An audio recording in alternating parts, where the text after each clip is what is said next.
battez-vous pour que ce pays ne soit pas contrôlé par des étrangers. Vous prenez toutes les banques du Congo, commerciales.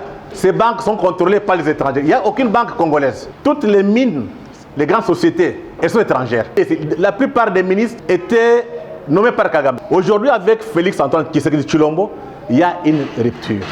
Vers des Wazalendo, des jeunes, de Rutshuru, de Masisi, de Walikale, qui se sont dit, nous nous opposons contre le Rwanda, contre l'envahissement.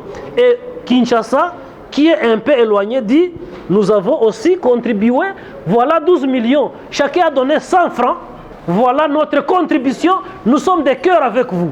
Le Rwanda va trembler parce qu'il va se dire, c'est fini pour moi, je suis déjà découvert. Le président Tshisekedi, comme il se bat sérieusement, après avoir découvert, il a d'abord tout donné, il a pensé qu'en face, il pensait que c'est un humain comme lui. Mais après, lorsqu'il s'est rendu compte que ce n'est pas un humain, il a pris son bateau de commandement. Et lorsqu'il prend son bateau de commandement, il est considéré comme quelqu'un à abattre. Mais pour mieux l'abattre, il faut d'abord le diaboliser. Il faut le diaboliser.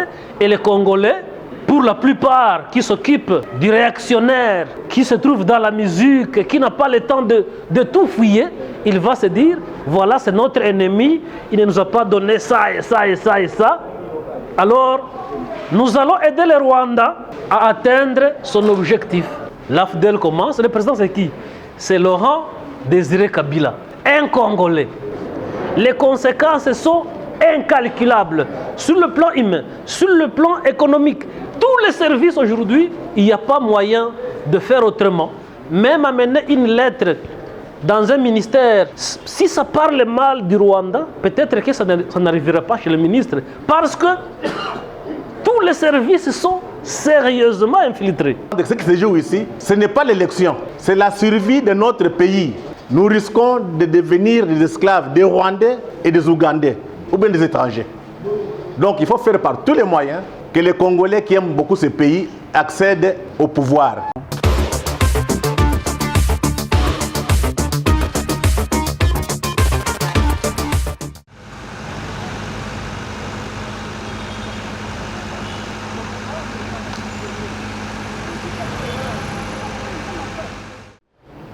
Et surtout pour votre disponibilité.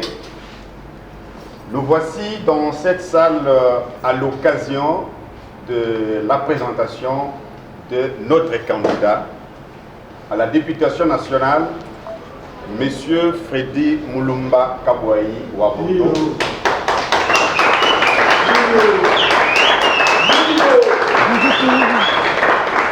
Freddy Mulumba Kabouayi est numéro 940. C'est notre nouvelle adresse. Si vous voulez nous chercher à Lukunga, vous venez au numéro 940 national. Donc, ça signifie qu'il est candidat à la députation nationale. Oui. Voilà pourquoi nous souhaitons que cette fois-ci, Lukunga ait des représentants valables. On ne peut pas encore faire confiance à ceux-là parce qu'ils nous ont donné de l'argent, des tricots, de ceci, de cela, et on vote. Et après, on commence à regretter pourquoi. Parce que quand quelqu'un vous donne quelque chose, vous prenez, vous lui donnez votre voix. Est-ce que demain vous allez lui réclamer quelque chose?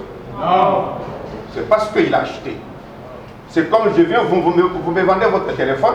Quand je vous donne l'argent, cela signifie que le téléphone m'appartient. Nous voulons que nous puissions mettre l'accord de goût à M. Freddy Mulumba, n'est-ce pas? Oui, merci. En votant pour lui le 20 décembre prochain.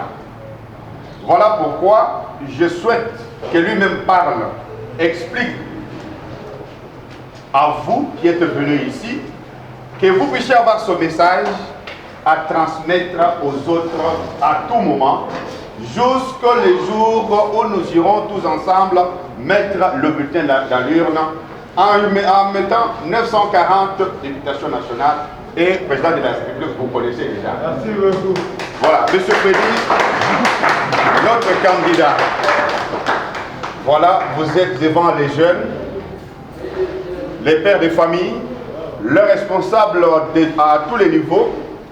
C'est le moment de vous exprimer pour qu'ils vous écoutent. Merci. Merci beaucoup, M.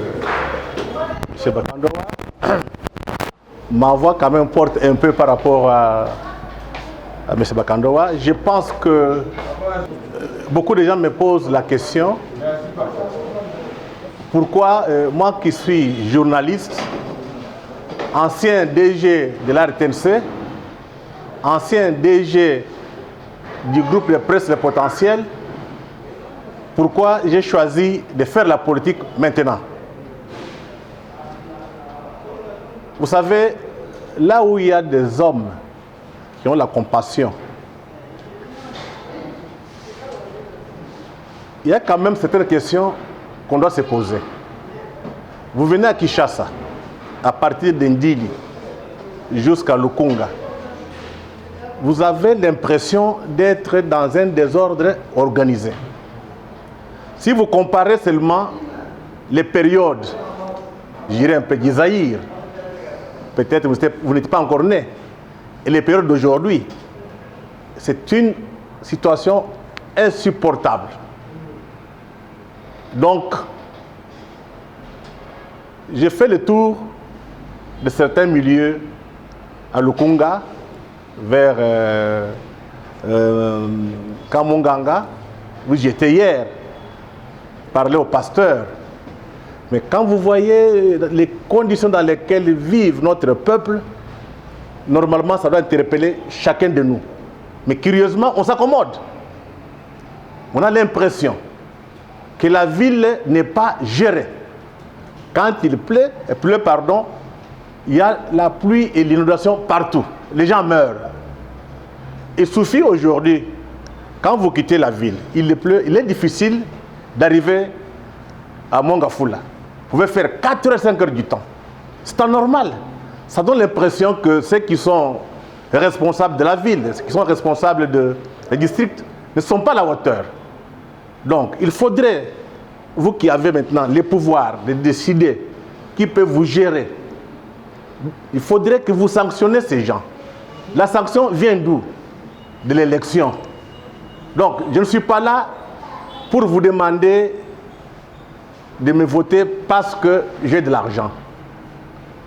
Il faut me voter pour moi parce que je pense que je porte quand même un certain projet. Vous savez, ça c'est la vie de Lukunga, ceux qui vivent ici. La saleté, l'insécurité. Il y a des coins où il y a des Koulouna qui font la loi. L'État est mort, il n'y a pas d'État. Donc il faudrait, avec ces élections, qu'on ait de nouveaux dirigeants qui vont remettre la sécurité à Lukunga, qui vont remettre la sécurité dans toutes les cités, et à travers toute la République, à travers tout Kinshasa. Mais quand on dépasse cette période, donc cet espace de Lukunga, on voit maintenant l'espace du Congo. Pour ceux qui me connaissent, ils connaissent un peu mon champ de bataille. Vous savez, on a Kinshasa, on n'a pas assez d'informations. Parce que les médias congolais ne donnent pas les informations réelles et correctes. J'ai été le patron de la RTNC. Il était difficile. À un moment donné, j'étais l'adjoint. J'ai posé une question, on tue les gens à l'Est, on coupe les têtes. Mais vous regardez nos médias, il n'y a même pas d'informations. J'ai dit maintenant, si j'entre en politique, si j'ai choisi de faire la politique, c'est pour porter ces projets. Parce que si aujourd'hui, l'Est du Congo se détache de l'Ouest, le Congo disparaît. Or, il y a un plan de ce qu'on appelle balkanisation, qui est concocté par le monde occidental, avec des multinationales, avec les Rwanda et l'Ouganda. Je pense que vous êtes bien informés avec... Vous êtes bien informés avec ce qui se passe actuellement à Bunagana. Ça fait une année, pardon, pas un mois, une année. Ce territoire est occupé par les troupes rwandaises. Mais on a l'impression que les Congolais ne s'intéressent pas. Quand je dis les Congolais, les élites, ceux qui doivent donner, informer la population pour mobiliser cette population afin de barrer la route à ceux qui veulent couper notre Congo. Donc le plan est en place. Donc il faudrait qu'on vous parle, qu'on vous mobilise pour que cette fois-ci, si moi je suis au Parlement, je porterai les projets contre la balkanisation. Parce que nous qui connaissons comment les Occidentaux fonctionnent, ils ne comprennent que les rapports de force. Ça signifie que si aujourd'hui Bunagana est occupé, il faudrait qu'à Kinshasa, qu'on manifeste, qu'on marche pour montrer aux Occidentaux que nous ne sommes pas d'accord avec ça. Si nous ne le faisons pas, pour eux, c'est comme si nous sommes d'accord, qu'on coupe le Kivu, qu'on coupe les deux Kivu et puis qu'on attache ça au Rwanda. Le plan est tellement avancé.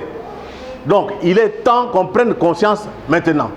Voilà pourquoi j'ai dit, pendant plus de 13 ans, j'ai parlé de la balkanisation, j'ai dénoncé, mais les hommes politiques ne prennent pas ça au sérieux. Je me rappelle un certain ministre des Affaires étrangères, un jour il m'interpelle, il me dit, Monsieur Freddy, vous avez exagéré. La balkanisation n'existe pas. Un ministre en fonction. Et je lui ai dit, Monsieur le ministre, vous êtes politique. Moi, je suis intellectuel. J'ai fait mon travail.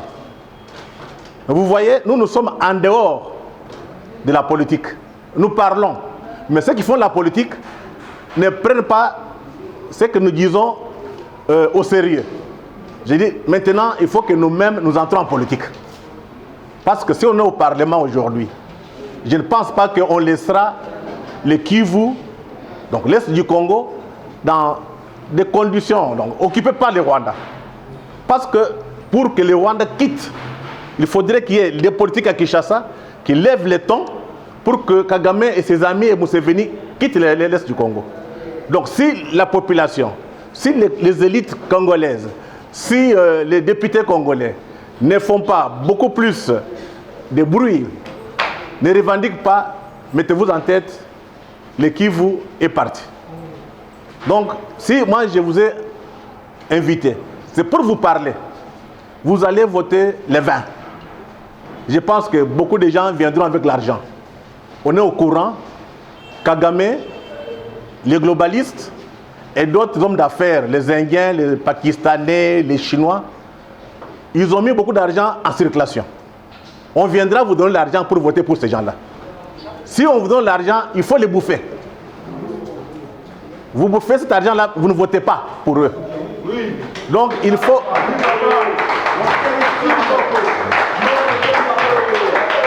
Donc il faut voter en âme et conscience. Hein? Pour que vous compreniez aussi que la liberté a un prix.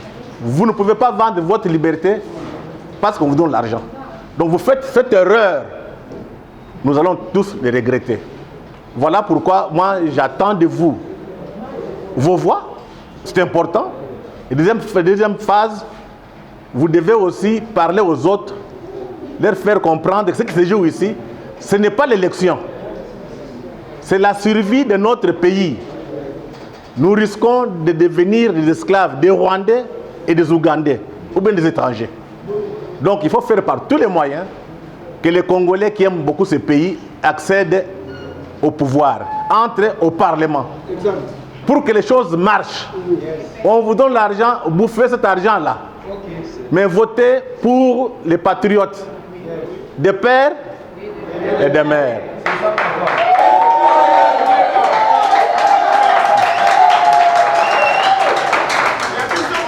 Ok, je pense que je ne pourrai pas prendre tout le temps. Il y a des gens qui souffrent sur place, au Sud Kivu et au Nord Kivu. Nous avons dans cette salle des représentants du Sud Kivu et du Nord Kivu qui sont venus nous écouter. Donc on préfère leur donner la parole pour qu'on vous explique la souffrance de notre peuple à l'est du Congo. Parce qu'on a l'impression à Kinshasa, on est dans la danse, on boit, mais on oublie ceux qui meurent là-bas. Donc il faudrait qu'on prenne conscience Aujourd'hui, il y a plusieurs candidats en compétition. Et vous savez pour qui moi je roule. Donc il faudrait que vous compreniez que la seule personne qui peut sauver ce pays, c'est Félix Antoine Tshisekedi Tshilombo.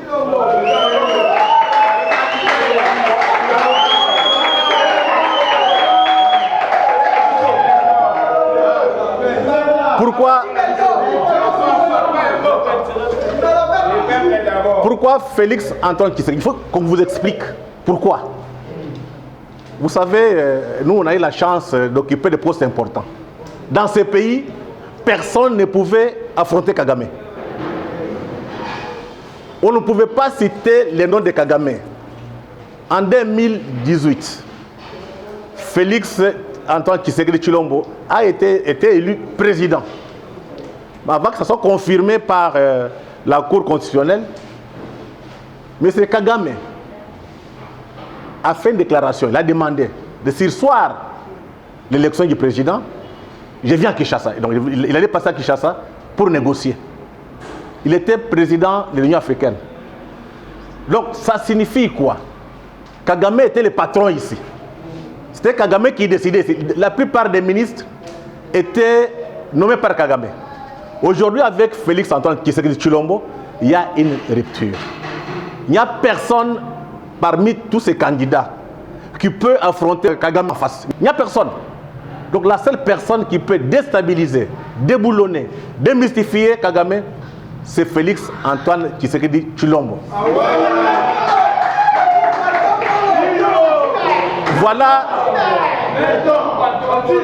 Voilà pourquoi le 20 décembre 2023, Félix Antoine Tshisekedi Tshilombo sera réélu. C'est pour les biens de notre peuple et pour l'avenir de notre pays. Et je préfère m'adresser aux jeunes gens. Prenez conscience très rapidement. Battez-vous. Battez-vous pour que ce pays ne soit pas contrôlé par des étrangers. Vous prenez toutes les banques du Congo commerciales. Ces banques sont contrôlées par les étrangers. Il n'y a aucune banque congolaise. Vous prenez les mines. Toutes les mines, les grandes sociétés, elles sont étrangères. Donc le pays est déjà parti. Donc il faut faire par tous les moyens, à travers Félix Antoine Tshisekedi Tshilombo, qu'on récupère. Donc il faudrait le 20 décembre aller voter pour lui. Et vous préparez déjà. Parce que ceux qui pensent que ce pays leur appartient, ils vont créer le chaos pour que le pays devienne ingouvernable. Donc préparez-vous. Après le 20, Félix Antoine Tshisekedi est élu président. Celui qui va oser de créer le chaos dans le pays trouve sur le territoire, donc sur le terrain, la jeunesse pour résister. Ce pays est trop riche. Ce pays est trop riche, ce n'est pas normal que vous regardez la jeunesse, pas d'emploi. Il suffit aussi qu'on tombe malade, on n'est pas soigné.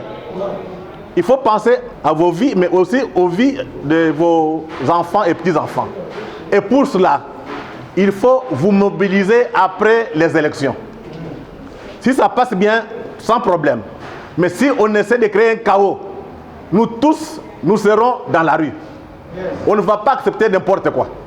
Donc préparez-vous pour que si les autres, les ennemis du peuple congolais, essaient de créer un chaos, qu'on se batte. La liberté a un prix.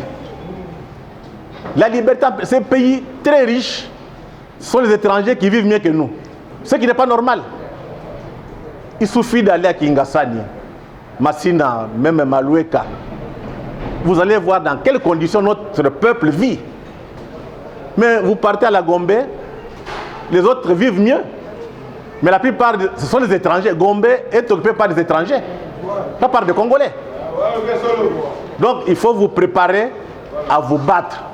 Cette fois-ci, nous allons avoir notre indépendance économique. Et cette indépendance économique, c'est Félix Antoine Tshisekedi qui le porte. Donc vous votez pour moi le 20 décembre 2023 Et vous votez aussi pour Félix Antoine Tshisekedi, le seul candidat.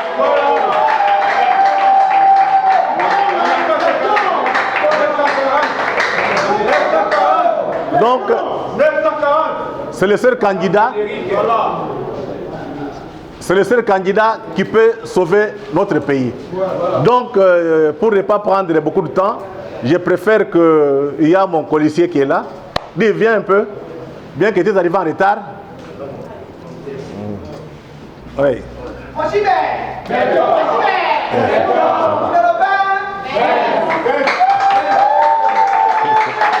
Ok. Monsieur Hermès, il est député, donc candidat député en Ngaliema. Provincial en Ngaliema. Nous travaillons ensemble avec lui. Donc si vous votez pour moi, vous pouvez aussi voter pour lui. Je pense que lui va s'occuper de la commune et nous serons au Parlement pour que la voix du Congo et la voix contre la balkanisation porte. Donc je laisse un peu la parole à mon ami Ernest Mutombo. Okay. Bonjour à tous. Bonjour. Vraiment mes excuses pour le retard. Ouais. Mes excuses pour le retard.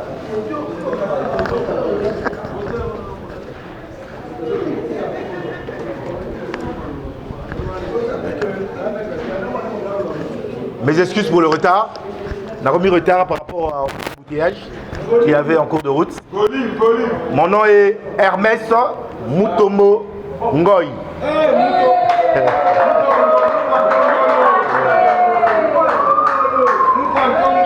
Je suis candidat député provincial de la circonscription de Ngaliema, le numéro 486. Ok, donc je suis candidat, pourquoi? Parce que je ne suis pas d'accord par rapport aux choses qui se passent parfois dans notre commune. Il y a Bissomoro Sikoyo, il y a Ngaliema Sikoyo, Mamazo Kalebango, il y a Bissomoro Sikoyo, il y a Ngaliema, numéro Zali 486, donc numéro 486, numéro la Bisso Ngaliema Yangoana. Donc, tu as voté pour Robinga Bamibi, tu as voté pour échanger, tu as voté pour Marambuna Mboka Nabiso qui est moins bien, tu as voté pour Yango. Donc, dans la Zali, vraiment, dans entière disposition Nabino, pour la question, tu as entière disposition Nabino.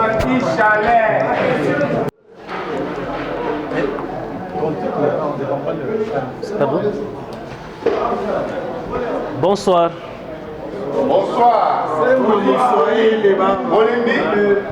Bon.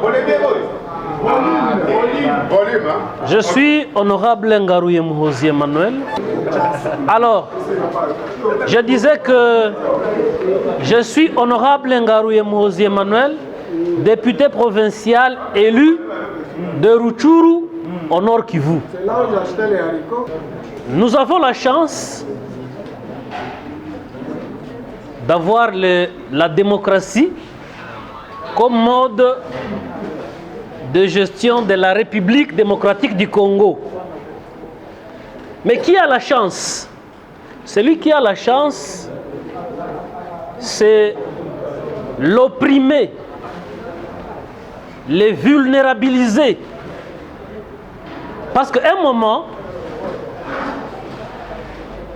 les décideurs étaient désignés sans nous. Et ils géraient pour plaire à celui qui leur donnait le pouvoir. Comme les Congolais prient beaucoup, ils ont prié Dieu à cause de beaucoup de difficultés. Et Dieu a fini par écouter la prière. Mais Dieu dit, messieurs, mesdames, Congolais, j'ai entendu, j'ai exaucé votre prière. Désormais, je vous donne les prérogatives de désigner les personnes qui vont vous diriger. Malheureusement, il est dit que on donne des culottes à ceux qui n'ont pas de fesses. les Congolais, la majorité, n'ont pas compris ce que signifie le pouvoir. Ils ont joué avec et les commerçants se baladent pour acheter et connaissent la valeur de ce qu'ils achètent, mais les vendeurs ne savent pas la valeur de ce qu'ils vendent. Voilà, en conséquence, nous continuons à demeurer sous le joug des acheteurs du pouvoir. Et voilà, nous demeurons dans les cercles vicieux du malheur. Nous qui avons vendu, lorsque nous vendons, ne connaissant pas la valeur de ce que nous vendons, ça ne fait pas 2 jours, nous commençons à pleurer. En pleurant, nous cherchons la personne à qui nous avons vendu le pouvoir, mais lorsque nous la trouvons, rarement, parce que lorsque vous achetez avec quelqu'un des haricots au marché, elle n'est pas obligée de retenir votre figure, parce que elle a acheté.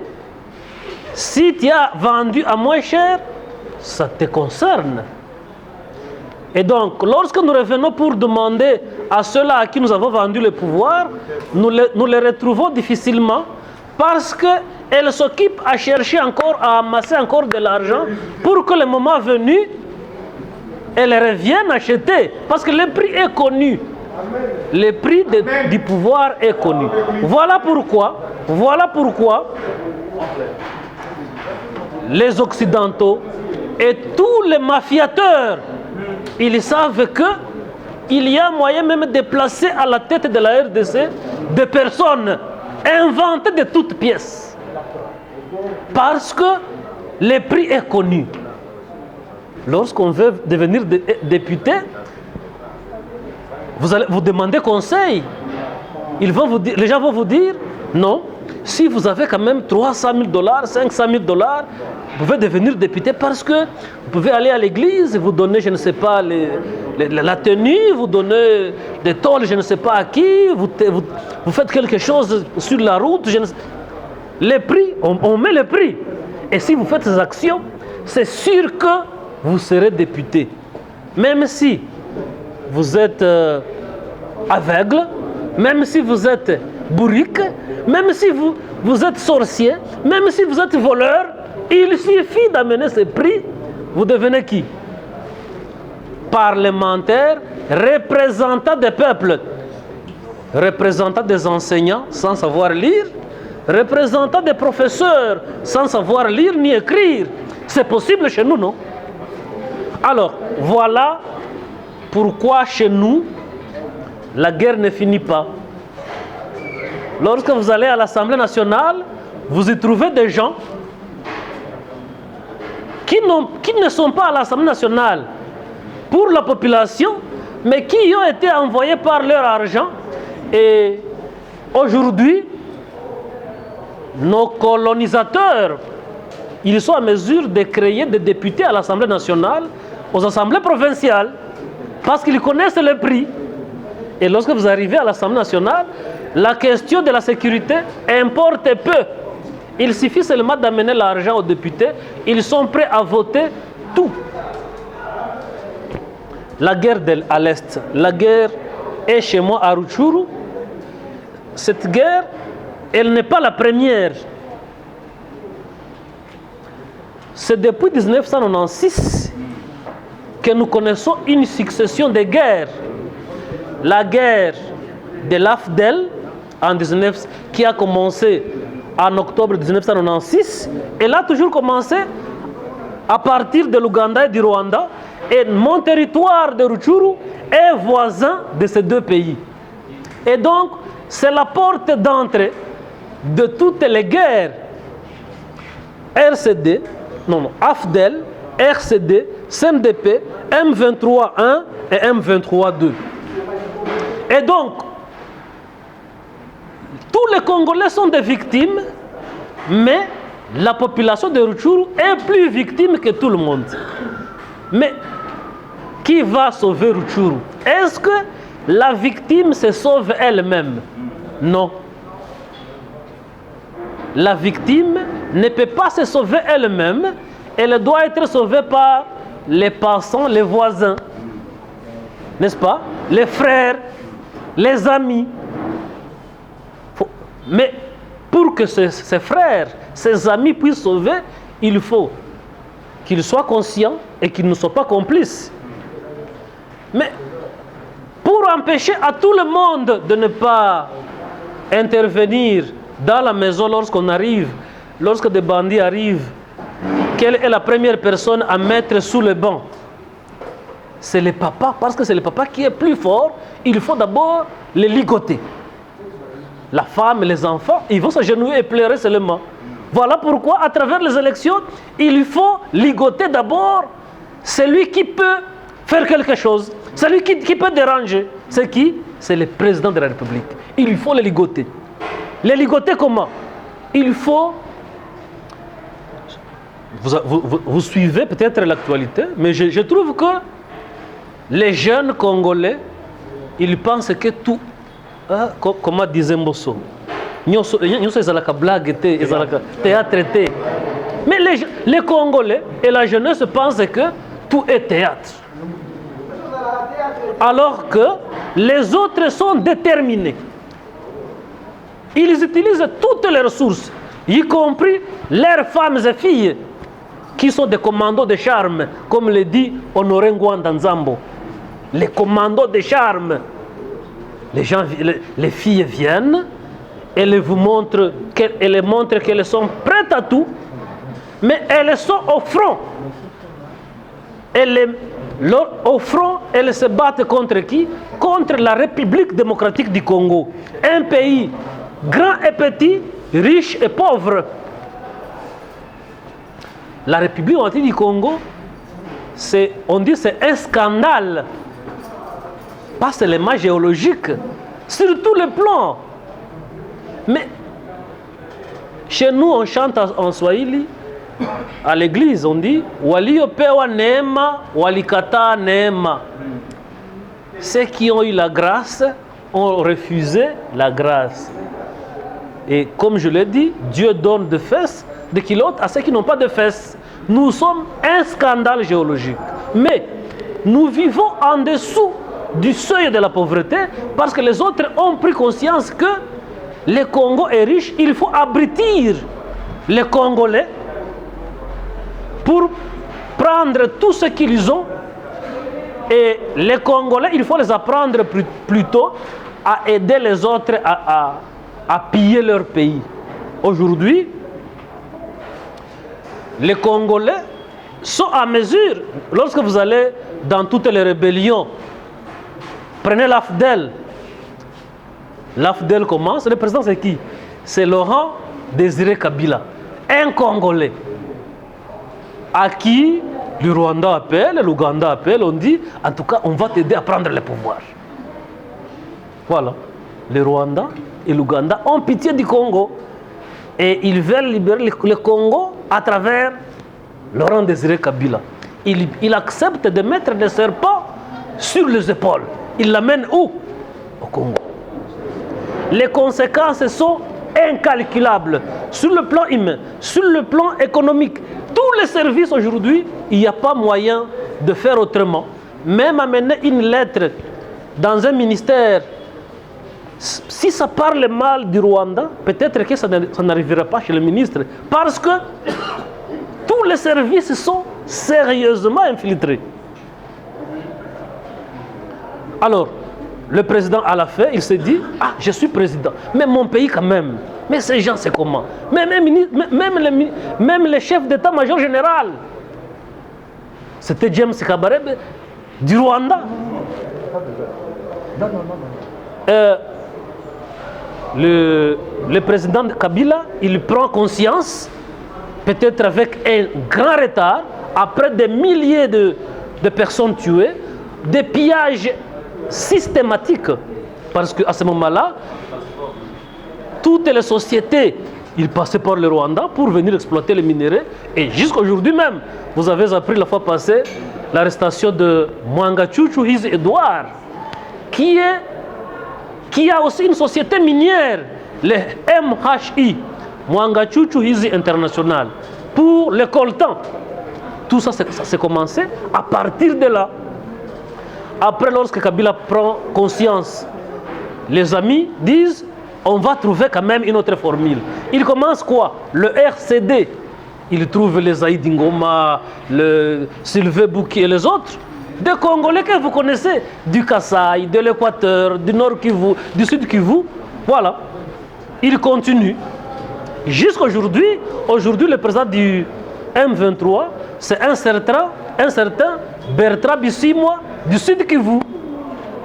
Des Congolais qui acceptent de servir de tremplin pour anéantir la République démocratique du Congo. Lorsque vous refusez, on vous appelle qui? On dit que vous êtes extrémiste. On cherche on vous crée des qualificatifs, on vous isole. C'est comme ça que vous apprenez dans les médias que le président Tshisekedi, c'est un extrémiste. Parce qu'il n'accepte pas d'être manipulé. Je ne sais pas si je me fais comprendre.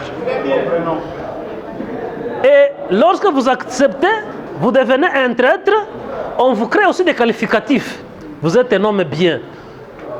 Je voyais la fois passée dans la presse que le général est tel, en tout cas, il est en train de faire monter en puissance l'armée congolaise. Il a commandé, il a acheté des avions de guerre. Lorsque vous êtes traître, ces lobbies du mal font la propagande pour vous, pour que le pouvoir et les Congolais vous fassent confiance, alors que vous êtes au service de l'ennemi. Ils construisent votre nom. Je vous donne un petit exemple. Au niveau de la guerre qui a eu lieu en 1990 au Rwanda, pour qu'on sache abattre le président rwandais Habyarimana, c'est toujours Kagame. Qu'est-ce qu'ils ont fait? Ils ont créé une rumeur dans les sièges du pouvoir. Ils disent, dans ce pays, dans cette ville Kigali, il y a un monsieur très intelligent. Si ce monsieur travaille avec le président Habyarimana, le FPR ne sera jamais en mesure de renverser Habyarimana.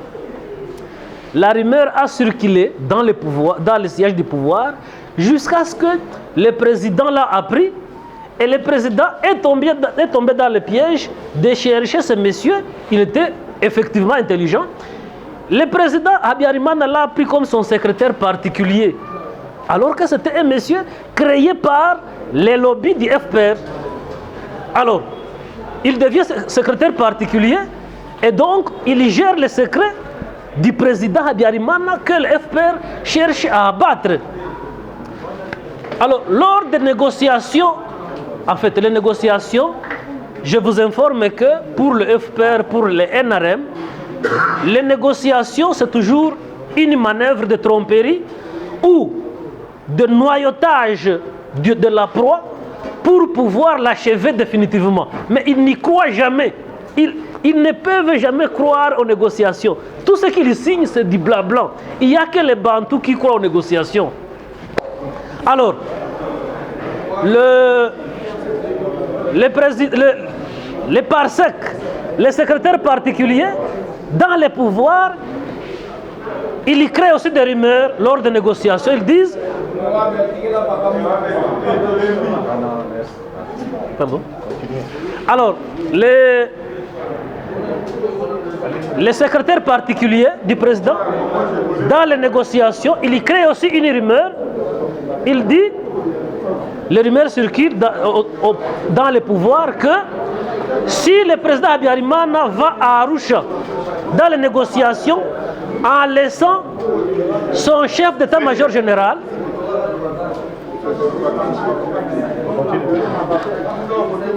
donc la rumeur circule que si le chef d'état-major général, non, si le président de la République va aux négociations d'Arusha en laissant son chef d'état-major général, le chef d'état-major général va faire un coup d'état.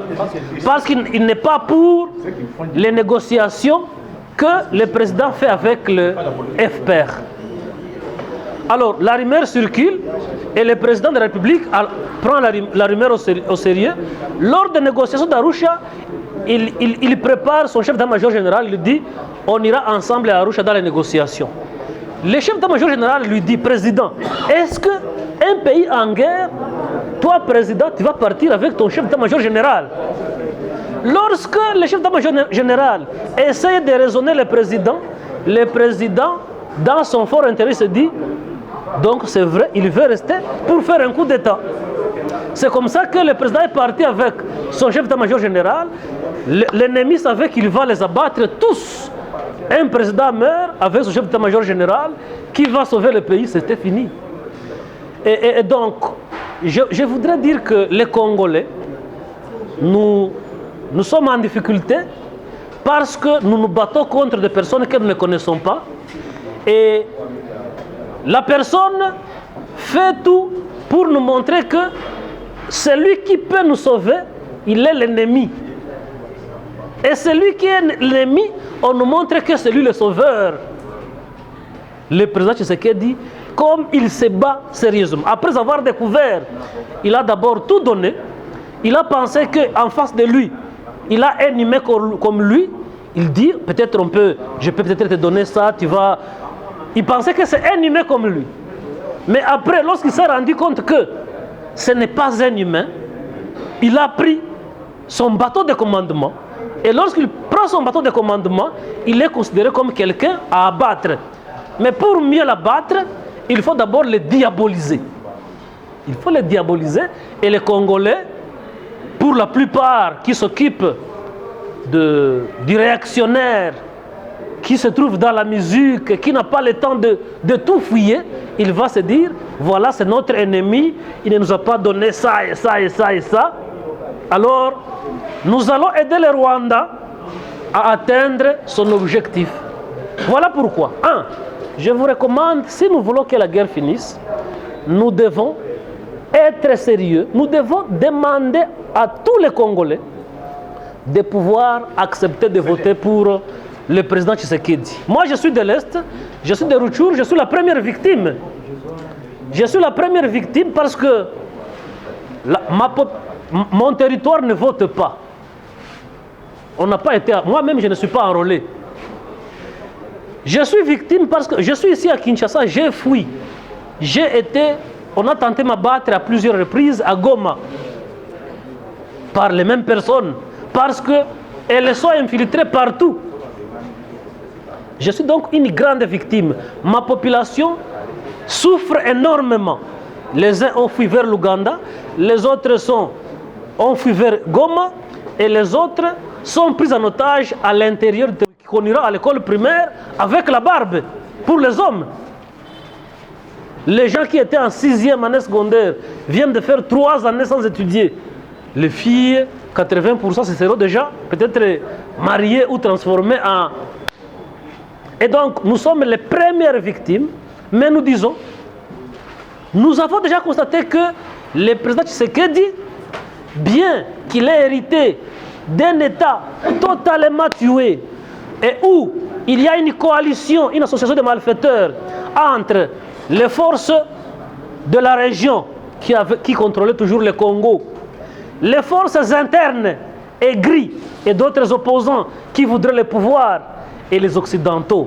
Ils ont formé une association de malfaiteurs, mais le président Tshisekedi, il est vu comme quelqu'un à abattre. Et nous disons, nous devons le soutenir pour que nous puissions lui avoir comme président avec un mandat full lui accordé par le peuple pour espérer nous libérer. 2. Les députés nationaux, vous allez voter les députés nationaux. Mais, comme on dit, la chèvre ne peut pas mettre bas un autre animal qui n'est pas chèvre. N'est-ce pas? Une population corrompue donne lieu aux députés corrompus. Les députés corrompus donnent naissance au gouvernement corrompu. Il n'y a pas d'autre formule. Si la population est corrompue, si elle vote les députés parce qu'ils leur achètent de voix, les députés arrivés au Parlement, ils vont aussi être corrompus pour avoir suffisamment de l'argent afin que lorsqu'ils reviennent, ils soient en mesure, d'autres mandats, d'acheter d'autres voix. Et les députés seront corrompus où? Auprès du gouvernement, les ministres. Les projets qui devaient venir dans la population seront détournés par ces ministres pour corrompre les députés, pour que les députés aussi, à leur tour, corrompent leur population. Et donc, nous sommes invités à être très exigeants. Moi, j'ai toujours dit, j'ai découvert l'honorable Freddy, c'est Frédéric, hein? Frédéric, seulement dans un débat à la Télé 50. Mais je me suis dit, mais nous avons quand même des personnes valeureuses.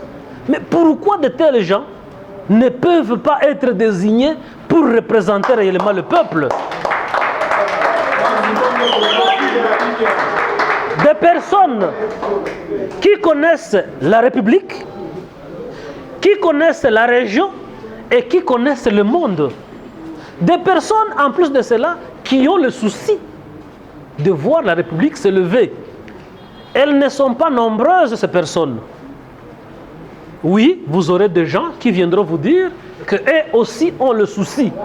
Mais je vous assure que ces gens ne sont pas très nombreux.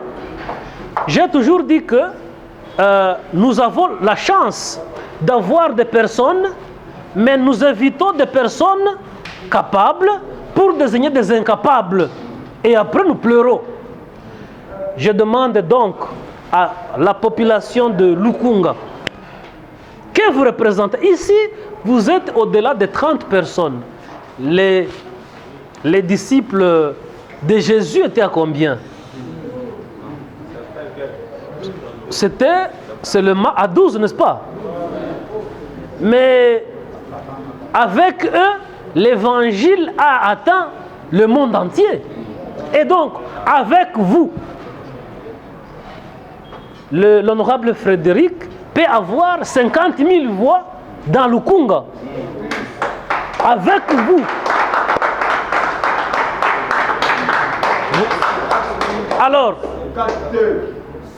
et je suis convaincu que vous êtes capable, mais ce qui vous manque, c'est la détermination. La détermination. Les gens qui se battent pour prendre les pays, pour prendre des pays, ils n'ont que la détermination comme arme. Ils n'ont que la détermination comme arme. Ils quittent les maisons, ils vont dans les parcs. Dans le parc, il n'y a pas de chaleur, c'est le froideur, une froideur vraiment à outrance. Il n'y a pas à manger, on ne doit pas frire. On ne peut pas avoir à manger et avoir de l'huile pour frire. Non, ils mangent la nourriture que vous ne pouvez pas manger. Mais ils ont un objectif, c'est d'avoir quoi? Des pays. Une fois les pays conquis, ils deviennent les chefs de nous tous qui sommes restés en train de danser dans les bistrots. Il y a des bergers qui sont aujourd'hui des généraux, qui nous contrôlent, à qui nous demandons la sécurité. Parce qu'ils ont refusé de dormir, ils sont allés dans le parc pour se battre et avoir le pouvoir de nous imposer. La détermination, si nous avons cette détermination, je suis convaincu que l'honorable Freddy, l'honorable Mutombo seront élus. Et vous serez fiers d'avoir produit des personnes qui ne vous ont pas corrompu. Et eux, ils auront peur de vous, ils vont vous respecter Parce qu'ils savent que la même détermination qui a fait que vous les transformiez en députés, vous pouvez l'utiliser pour les anéantir. Et donc, je voudrais terminer, j'ai beaucoup parlé, en demandant la solidarité. D'abord,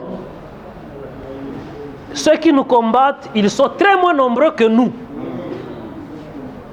Kinshasa, c'est à peu près 7 millions d'habitants. 12 millions d'habitants. Kinshasa. Mais c'est plus que le Rwanda et le Gabon, je crois. Ça signifie que si la population de Kinshasa seulement prend conscience contre la guerre peut se terminer. Est-ce que vous me comprenez au moins? Si la population alors congolaise prend conscience, la conscience c'est quoi? Ce sont les actes. Si aujourd'hui vous dites Kinshasa, chacun va donner 100 francs congolais, multiplié par 12 millions. Voilà notre enveloppe que nous contribuons en faveur des Wazalendo, des jeunes de Rutshuru, de Masisi, de Walikale, qui se sont dit, nous nous opposons contre le Rwanda, contre l'envahissement.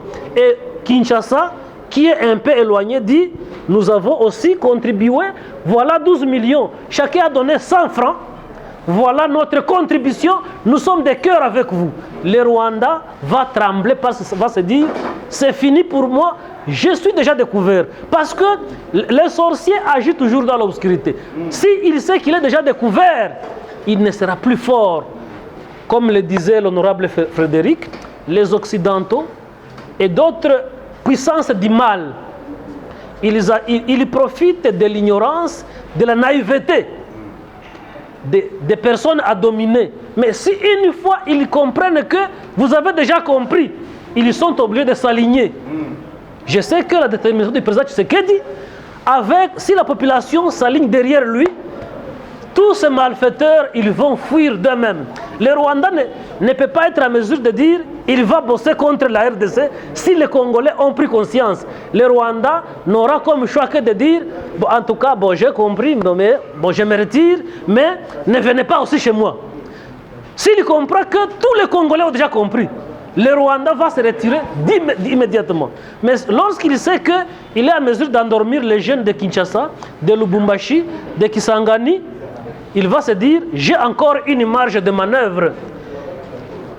Je suis convaincu que nous sommes ensemble, on va solidariser pour gagner cette guerre. Et parmi les élections que nous avons, c'est aussi une guerre parmi tant d'autres. C'est la première guerre, parce que celui qui nous fait la guerre des armes, il a tenté les négociations, il ne les a pas obtenues. Et donc, celui qui n'a pas accepté de négocier, c'est un ennemi. Maintenant, cet ennemi, il faut chercher à l'abattre, soit physiquement. Vous avez appris comment il y avait même une ONG qui achetait des lopins de terre à l'aéroport et tout. Ça, c'est pour abattre physiquement. Mais si on ne parvient pas à abattre physiquement, il faut tout combiner. Il faut abattre politiquement. Celui-là qui résiste, qui comprend, il faut le mettre de côté et amener qui? Et amener quelqu'un qui va continuer le projet des mafiateurs. Et donc, les élections, c'est une guerre parmi tant d'autres. Soyons donc derrière celui-là qui veut que la RDC puisse se réveiller comme les géants au centre de l'Afrique. Soyons unis et soudés derrière ce peuple qui souffre. Soyons solidaires pour que la République démocratique du Congo soit réellement ce pays grand et riche, pas le pays grand et petit, riche et pauvre. Je vous remercie.